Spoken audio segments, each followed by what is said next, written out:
नफरत और पाखंड की दुकान बंद करें। किसी भी देश में जब नफरत और पाखंड की नींव रख दी जाए तो उस देश का जो नीचे से ही उस देश को दीमक की तरह जो घुन लग जाता है और दीमक उसको चाट जाता है। और कोई भी देश विश्व के अंदर आप उदाहरण देख लें कि जिस देश के अंदर नफरत की आंधी और पाखंड और कट्टरता आई उस देश के आज वर्ल्ड के अंदर हालात क्या है। तो आज हमारे पिछले 25-30 सालों से हमारे भारत देश को ये जो नजर लग गई है, इसके बारे में आज मैं चर्चा जरूर कर रहा हूं हमारे सभी दर्शकों के लिए कि हमारा भारत देश प्राचीन समय से हमारा एक अध्यात्म और बहुत अच्छे एक धर्म का वर्ल्ड के अंदर कहलाया गया है। और अब पिछले 25-30 सालों से जैसे धर्म के अंदर नफरत आ गई, पाखंड आ गया, तो ये जो नफरत और पाखंड की जो नींव रखी गई, ये हमारे भारत की जो आपस का प्यार है, प्रेम है, सद्भावना है, उसको बड़ा भारी तोड़ रहा है। और आज इन विषयों पर चर्चा करना बेहद जरूरी हो गया है, क्योंकि हमारे भारत देश की जो सीमाएं हैं उनकी सुरक्षा कमजोर होती चली जा रही हैं। हमारे पड़ोसी देश जो दुश्मन देश हैं वो हमारे देश के अंदर जो नफरत की आंधी चल रही है, आपस का भाईचारा खत्म हो रहा है एक दूसरे की कौमों का, उसका वो पड़ोसी देश नाजायज फायदा उठा रहे हैं। और हम क्या है कि हमारे देश के जो नागरिक हैं वो उस पाखंड के चक्रव्यूह में फंसते चले जा रहे हैं। और आज ये बात समझ नहीं रहे इस बात को पिछले 25-30 साल से कि ये जो आज नफरत और पाखंड का एक चक्रव्यूह बन रहा है, ये हमारे आने वाली नस्लों को किस प्रकार तबाह कर देगा, हमारी युवा पीढ़ी को कहां तक भटका देगा।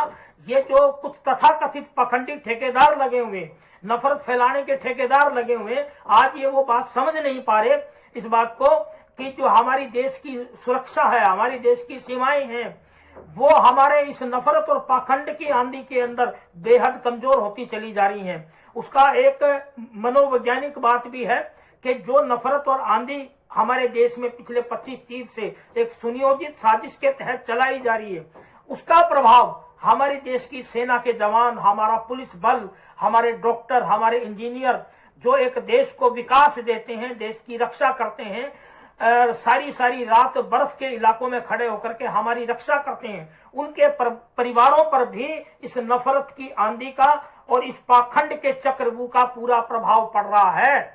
तो आज ये चर्चाएं बहुत बेहद जरूरी है और उन लोगों को संदेश देना बहुत जरूरी है और भारत की केंद्रीय सरकार को संदेश देना बेहद जरूरी है कि आज समय रहते हुए अगर इस नफरत की और पाखंड की आंधी को नहीं रोका गया तो हमारा देश मजबूत होते हुए भी हमारे देश की सुरक्षा को बेहद बहुत बड़ा खतरा एक खड़ा हो जाएगा।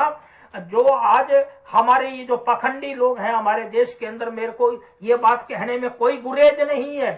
मैं पिछले 25-30 सालों से एज ए लेखक, एज ए सामाजिक प्राणी बहुत बार मैंने सैकड़ों लेख लिखे हैं इस बात पे और समाज के भिन्न भिन्न संगठनों से चर्चाएं भी हुई हैं कि ये जो नफरत फैलाई जा रही है एक दूसरी कौम के बीच में, इसको रोका क्यों नहीं जा रहा। तो जनता में ये चर्चाएं हैं। मैंने बहुत से जनता से लोगों से पूछा, हरियाणा में, उत्तर प्रदेश में, राजस्थान में बहुत से लोगों से पूछा, तो जनता की ये पीड़ा है कि जो इस वक्त देश की सत्ता है इस पे कोई भी ये बात बुरा ना माने और हमें कोई फर्क नहीं पड़ता।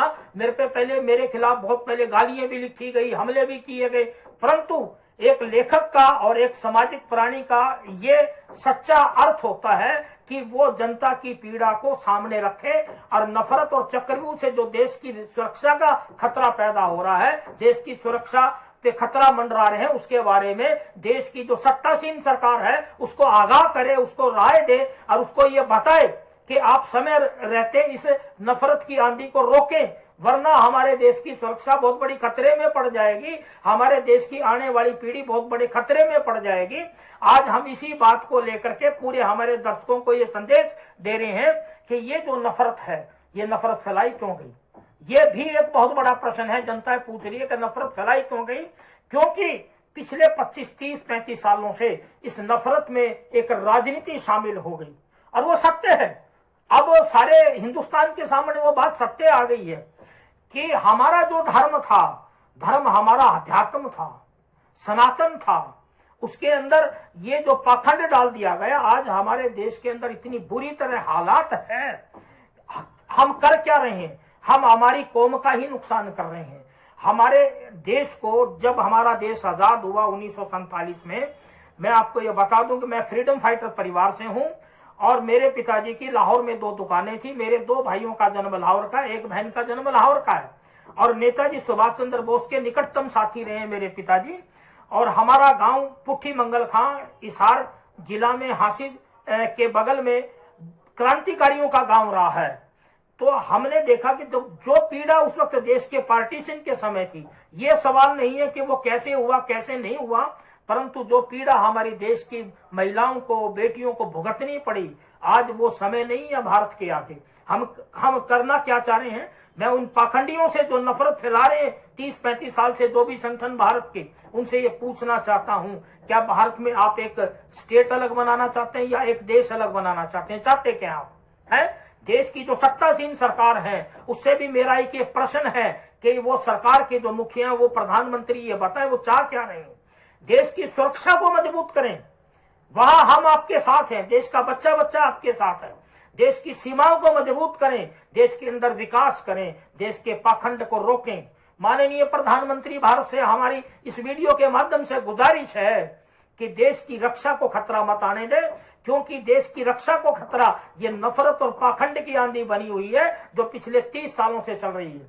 आप, हमारा जो हिंदू धर्म है वो सनातन का था, वो ये मतलब नहीं था कि हम मार काट करें और हम कट्टरता इस्तेमाल करें। आप पूरे विश्व का उदाहरण देख लें, यहां तक कि जो हमारे विश्व में मोहम्मडन कंट्री हैं, उनके अंदर भी नफरत और जो आपकी पाखंड की आंधी नहीं है। आप किसी भी मोहम्मडन कंट्री का उदाहरण देख लें।